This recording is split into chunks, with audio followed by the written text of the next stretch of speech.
Siempre muy grato recibir esta mañana al economista Javier de Aedo. Javier, buen día, ¿qué tal? Buen día, también para mí es muy grato estar aquí. Bueno, muchas gracias. Más allá de, ayer cuando anunciamos esto de la entrevista, surgieron aquellas posibilidades de preguntas deportivas que me voy a animar a excluirlas en cuanto al comienzo de la nota. Sin embargo, me permito por lo menos una opinión de este Peñarol que desbarrancó ahí en el último momento y a ti te tiene como uno de sus principales hinchas, digamos. No, a principales no, mis hijos son más hinchas que yo. Bueno. Pero lo decía Tony Pacheco recién muy bien, es el equipo más regular es el que gana y Peñarol tuvo una apertura muy malo y un comienzo de clausura peor. Y recién sobre el final agarró juego desde el clásico prácticamente. Y bueno, para los peñarolenses quedará el año del 5-0. El año del 5-0, me imaginé que iba por ahí. Bueno, y Javier, si hoy tuvieras que saludar con el número 1 y con el 2, ¿a Bonomi, a Bordaberry o al revés, por esta consagración de Wanderers?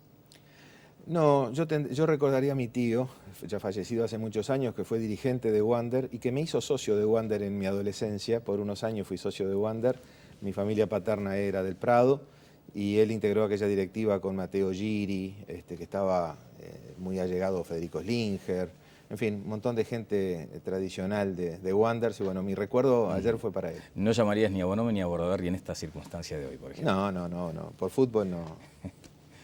Y el año electoral, ese partido, ¿cómo se está jugando? Tú habías señalado aquí mismo en la entrevista en su momento que se prestaba para un panorama de deterioro fiscal y de postergación de medidas. ¿Estás hoy en ese mismo diagnóstico? Y es lo que está pasando. El deterioro fiscal, ya transcurrido marzo, que es el último dato que tenemos, muestra el déficit ligeramente por arriba del 3% del producto, en realidad con algún ajuste que hay que hacerle ligeramente por debajo del 3%.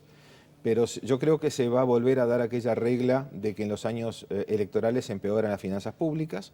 Solamente en el año 2004 no ocurrió eso. Y en general el deterioro es del orden de 1% del producto. Y ya estamos en marzo muy cerquita de eso. Y es un año, el año electoral, en el cual se patean para adelante las cosas, como lo de la inflación, por ejemplo. Estamos en piloto automático. Y entonces se acude al 5 de oro a bajar un poquito ante el IUTE, a la cuota mutual y bueno, las medidas de fondo van a quedar para el que venga, ¿no? Bueno, a propósito de eso, quería detenerme después brevemente en el tema de la inflación, pero un poco más detenido en ese asunto. ¿Qué hereda la próxima administración? ¿Un ajuste? ¿Un shock? La próxima administración hereda, como toda herencia, cosas buenas y cosas malas. Yo no soy de los que creo que los gobiernos hacen todo bien o todo mal. Yo creo que los gobiernos son obras de los hombres y tienen aciertos y errores, luces y sombras. Y el próximo gobierno va a agarrar una situación sin vulnerabilidad fiscal, en el sentido de que la deuda pública está desdolarizada. Y eso es un gran avance que se dio en estos 10 años. Yo diría que empezó después de la crisis. Ya en 2003 empezó este camino. El mundo nos dio la oportunidad de desdolarizar la deuda y la aprovechamos muy bien. El 70% de la deuda pública está en pesos o unidades indexadas. Antes, cada vez que estábamos ante una situación como la actual, con una perspectiva de un dólar más alto, temblábamos, estábamos al borde del precipicio, como tituló su libro Carlos Steneri, porque la deuda con un dólar más alto se volvía muy difícil de financiar y de pagar y de administrar. En estos años esa vulnerabilidad fiscal se ha atenuado y se ha anulado, diría yo, ya no existe. Pero por otro lado, el nuevo gobierno va a agarrar una inflación cercana al 10%, un dólar bajo todavía y un nivel de tipo de cambio real bajo en términos históricos y una situación fiscal que no va a tener holguras, un déficit que va a estar arriba del 3% del producto. Y bueno, es un número alto. Bueno, sobre la dolarización permanece en la cabeza de la gente, eso como concepto Sin general. dudas, es una gran verdad lo que tú decís. Si nosotros le preguntamos a los televidentes que piensen algunos precios relevantes para ellos, por ejemplo, la vivienda en la que viven, que llame uno ahora y diga si la pensó en pesos. No lo va a hacer. Claro. Si estuviéramos en Chile o en Brasil, sí, llamarían todos, porque todo el mundo piensa en la moneda nacional. Entonces, ese es uno de los elementos justamente que a mí me hacen dudar de la utilización tradicional de la política monetaria en un país con dos monedas donde la primera no es la propia. Claro. a la hora de tomar decisiones me imagino que ese es un insumo, además. Para mí, a la hora de tomar decisiones, ese es un insumo, y entonces hoy es muy difícil plantearle, pienso en los equipos de los candidatos, ¿no? Que tú los puedas entrevistar, o algunos ya han pasado por aquí, ¿qué piensa hacer con la inflación? Claro. Y bueno, ¿qué pienso hacer con la inflación? Depende dentro de 10 meses dónde estamos, qué holguras tenemos o qué apremios tenemos. ¿Cómo va a estar el contexto externo al país en marzo del año que viene? ¿Qué consensos políticos se pueden juntar después de la elección en función del resultado y de la propia marcha de la economía para encarar un tipo de solución u otra? Los economistas no tenemos que ser tan económico-centristas como para decir que la economía política no juega en todo esto. No podemos hacer recetas de laboratorio ajenas a la realidad. Javier, tú señalabas al comienzo que hay una sensación de que se aplicó el piloto automático para este tema puntual de la inflación. Bueno, yo diría que en el tema puntual de la inflación, más que el piloto automático, se está utilizando un manejo en medio de la turbulencia con instrumentos heterodoxos, con estos acuerdos de precios y con toqueteos de algunos precios en particular por la vía fiscal, que no son eficientes, no son buenas medidas, pero son efectivas. Son efectivas y de hecho ha logrado ceder la variación del IPC en los últimos meses. Bueno, tú has citado aquí mismo la capacidad que tiene desde el punto de vista intelectual y técnico el ministro Vergara y además la cintura para adaptarse a la realidad. Ese es la señal, el símbolo de este manejo que tú estás señalando hoy. Sí, Mario es una persona que tiene un background académico formidable y una experiencia de trabajo profesional en el Banco Central durante muchos años. Su formación fue allí, pero además es una persona con cintura política y, yo creo que es muy fácil decir desde la academia, uy, estos instrumentos son malos, no se deberían hacer. Como pasó en Twitter, yo veía un montón de personas que lo criticaban cuando se tomaron estas medidas. Y es evidente, yo no voy a decir que las medidas son buenas, pero son efectivas y logran el propósito para el cual son tomadas. Bien, Javier, hay un aspecto que tiene que ver, bueno, en principio, de acuerdo a lo que vengo escuchando, no sería serio hoy, más allá de hacer un ejercicio de prospectiva, señalar cómo se podría lidiar con la inflación hasta tanto contar con más elementos. Uno de esos elementos también es el frente externo. ¿Cómo lo observas hoy? Bueno, ese es uno de los elementos sin duda. El frente externo en lo que es extrarregional viene ajustándose en cámara lenta, por suerte. Es decir, todo lo que uno espera que pase con la política monetaria en los Estados Unidos, que es de algún modo la piedra de toque de la evolución futura de los tipos de cambio en las economías emergentes, de las tasas de interés y de los precios de las materias primas, que son todos elementos muy relevantes para nosotros. Bueno, eso por suerte viene procesándose en cámara lenta y uno no tiene que ver apremios por ese lado. Donde estoy un poquito más preocupado es con nuestros vecinos, porque nuestros vecinos ya llevan 2 años y medio creciendo poco y nada. Los datos del primer trimestre, tanto en Argentina como Brasil, dan un crecimiento ligeramente superior al 1%, no es nada.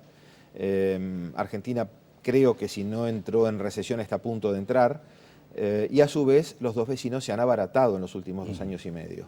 Y eso para mí llegó para quedarse. Bueno, debo admitir aquí un error personal porque el día que tú pediste la tapa de Newsweek sobre lo que era Brasil y esa aparente... El The Economist, creo que. El The Economist, sí. Exactamente. Lo tenían pronto acá en la producción. Fueron muy rápidos y sagaces. A mí no me llegó esa información por un error personal. Ahora lo tenemos y vamos a ver si se mantiene esta sensación. Aquel Cristo Redentor que estaba despegando, lo estamos viendo ahí en un momento. Exacto. Sí. Y después ese look que tú mencionabas aquí mismo, donde se señalaba la preocupación por una caída estrepitosa de la economía. Sí, esas dos tapas puestas juntas allí impresionan, pero para mí lo que yo capto de eso es ni tanto ni tampoco.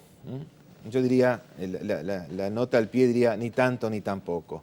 Ni era un despegue glorioso de una economía que iba al primer mundo, ni ahora está tan mal como la pintan tampoco. Lo que pasa es que hay que vender tapas de Bueno, claro, pero en este caso, ¿el Mundial incide en esta circunstancia? Esa es una gran pregunta que solamente la respuesta se va a dar con las próximas semanas. Yo estuve en Brasil en Semana Santa y el ambiente era complicado. Y hay temas allí de huelgas policiales, hay temas de tantos miles de millones para el Mundial y cuánto para la enseñanza o para la infraestructura. Es un tema que solamente el paso de los días nos va a dar claves. Estoy preocupado. Bueno, pero lo cierto es que el frente externo todavía plantea muchas más dudas que certezas. Sí. En el frente interno, volvamos brevemente y aludo a declaraciones de Aldo Lema, que dijo que se ha perdido mucho credibilidad en algunos índices, como por ejemplo el de la inflación. Decía algo así, Aldo, como la política monetaria, como cambiaria, ha perdido mucha credibilidad. ¿Esto efectivamente lo sientes así? Bueno, si vemos lo que hablábamos hace unos minutos en cuanto al tipo de medidas heterodoxas que se han adoptado, es cierto, la política monetaria no ha sido protagonista como alguien como Aldo, por ejemplo, le gustaría. Yo tengo algún matiz con él en ese sentido y yo creo que, insisto, habría que ver cuánto realmente útil es la política monetaria en un país como el nuestro. No estamos en Chile, no estamos en Brasil. Yo diría que en todo caso y ahí sí seguramente coincidimos con Aldo, lo que se necesita es una consistencia entre las distintas políticas. Una política monetaria y cambiaria que tenga su rol, pero también una política fiscal y una política de ingresos, una política salarial que acompañen. Entonces, cuando vemos que en los últimos 2 años, a diferencia de los 7 años anteriores, ya no creció el empleo, capaz que eso es un síntoma de que el salario real está creciendo a una tasa mayor a lo que el mercado tolera en este momento. Bueno, tú acá habías señalado en su momento que aquella rigidez que en su momento tenía el tipo de cambio, la política monetaria, lo había perdido para bien y se había incorporado esa rigidez al mercado laboral, y eso era lo inquietante. Eso es lo inquietante, porque en Uruguay creemos que ya estamos inmunes a cualquier tipo de situación de cambio de escenario porque no tenemos un tipo de cambio fijo, como la tablita o la banda de flotación cambiaria, que fueron, digamos, protagonistas en las 2 crisis últimas que tuvimos. Pero hoy tenemos una rigidez en otra variable, que es el mercado laboral y en particular el salario real. Salarios reales que tienen un trayecto, una trayectoria prevista de determinado crecimiento, se puede dar como se dio en los años anteriores porque la economía creció todavía mucho más. Atar los salarios a la realidad. Claro, en todo caso tener convenios, sí, pero con cierta flexibilidad para que si uno ve que el determinado sector o determinado mercado se pierde o cierto sector tiene problemas, bueno, rápidamente actuar para que no se pierdan empleos. Asumiendo que conceptos como el de la flexibilidad asociado al mercado laboral es un dato inquietante también.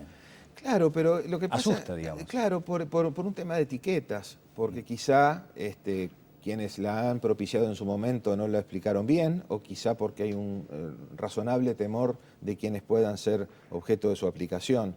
Pero, en fin, flexibilizar puede ser, por ejemplo, atar los salarios a la productividad y no tanto a la inflación pasada, por ejemplo. Flexibilidad y pericia, ese fue el concepto. Y pericia, eso sí, pericia siempre. De todos. De todos. En esa mesa muchas veces de varias patas.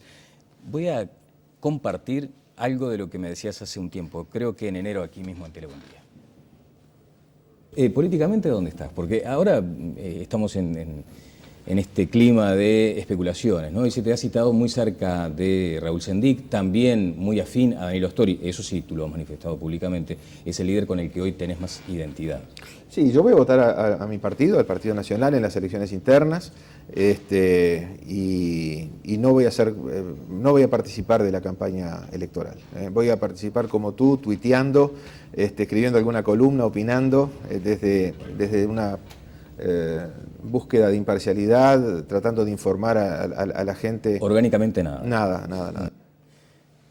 Esa es la pregunta, orgánicamente nada. Se mantiene. ¿Qué se mantiene de eso y qué ha cambiado? No, se mantiene, primero las alusiones a Danilo, Astori y a Raúl Sendic, no implica adhesión partidaria a ellos.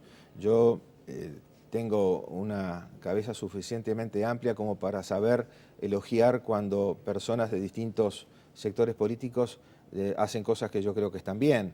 Y de eso se trataba. Yo en ese momento anuncié que iba a votar a mi partido y lo voy a votar. Lo que cambió desde entonces es que he decidido mi voto en los últimos días.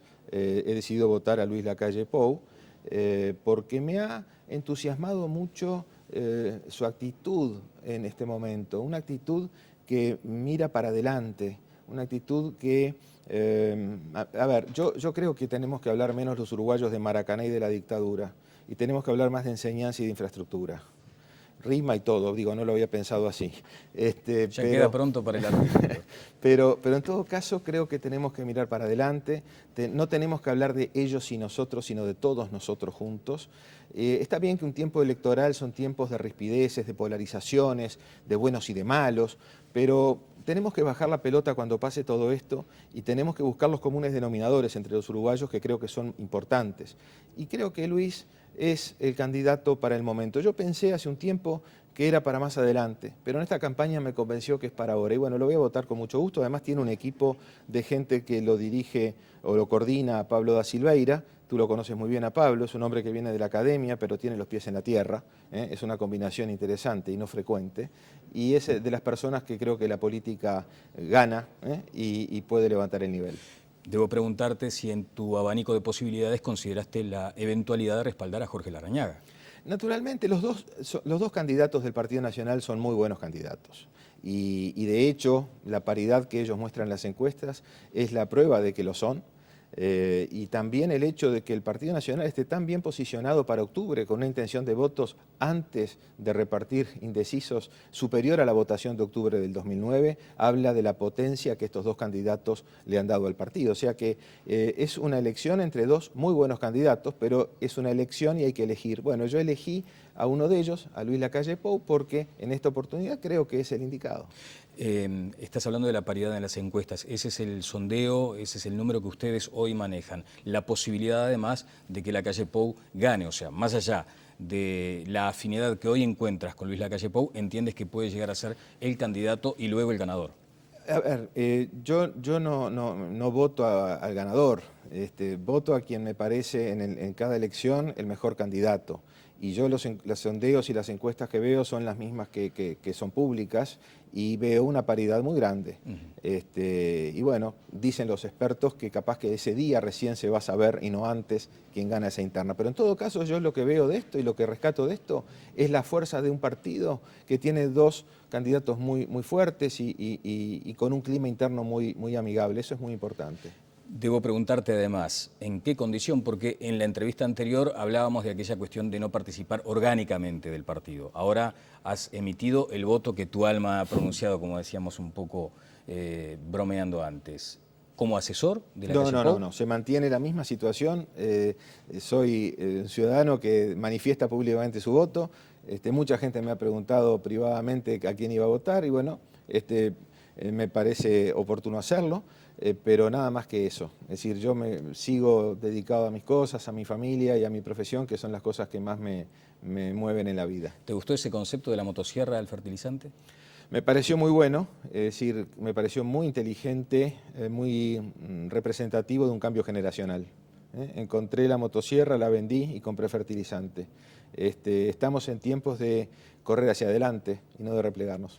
Muchas gracias, Javier, por este anuncio, ¿no? De hecho, se ha producido este anuncio aquí, así que valoramos también esa distinción. Muy amable. No, muchas gracias a ti. El economista Javier Deade estuvo con nosotros. Vamos a una breve pausa y seguimos adelante en Telebuendía.